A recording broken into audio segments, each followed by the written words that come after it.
प्लेटो के दर्शन में द्वंद्वात्मक न्याय बहुत महत्वपूर्ण विषय है। प्लेटो के पहले भी द्वंद्वात्मक न्याय का प्रयोग अच्छी तरह से होता था। इसके जन्मदाता संभवतः जैनों हैं। जैनों के लिए यह अपने विरोधी को परास्त करने की कला थी। जैनों विरोधी के आधार वाक्यों को लेते थे और उनसे दो विरोधी निष्कर्ष निकालते थे। विरोधी निष्कर्ष होने के कारण दोनों निष्कर्ष अमान्य हो जाते थे, अतः दोनों के लिए एक विरोधात्मक निष्कर्ष निकालने का एक तर्क था। बाद में इसका प्रयोग वाद विवाद की कला के रूप में होने लगा।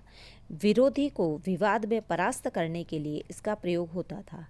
प्लेटो के दर्शन में द्वंद्वात्मक न्याय प्रत्ययों के माध्यम से ज्ञान प्राप्त करने की कला है। अतः प्लेटो के अनुसार प्रत्यात्मक ज्ञान सिद्धांत का प्रमुख आधार है। प्लेटो के अनुसार ज्ञान प्रत्यात्मक है, अर्थात ज्ञान प्रत्ययों के माध्यम से प्राप्त होता है। प्रत्यय सामान्य हैं, जिनकी उपलब्धि बुद्धि से होती है। इंद्रियों के द्वारा हमें विशेषों का ज्ञान प्राप्त होता है और बुद्धि के द्वारा सामान्य प्रत्यय का ज्ञान होता है। परंतु प्रश्न यह है कि बुद्धि को प्रत्ययों की उपलब्धि कैसे होती है।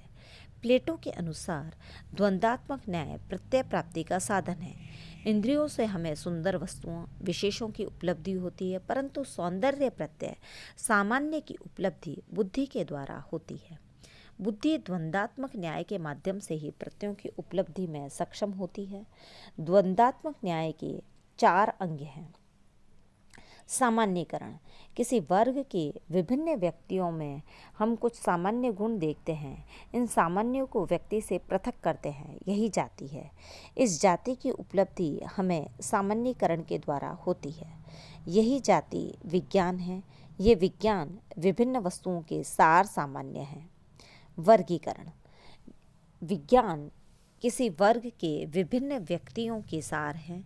संसार में जितने भी वर्ग हैं उनके उतने ही सार विज्ञान हैं।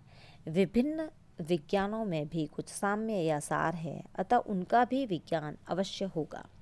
इस प्रकार वर्गीकरण के द्वारा विज्ञान की उच्चतर और उच्चतम श्रेणी होती चली जाती है। उदाहरण के लिए लाल, पीला, नीला, हरा, उजला आदि में रंग विज्ञान है।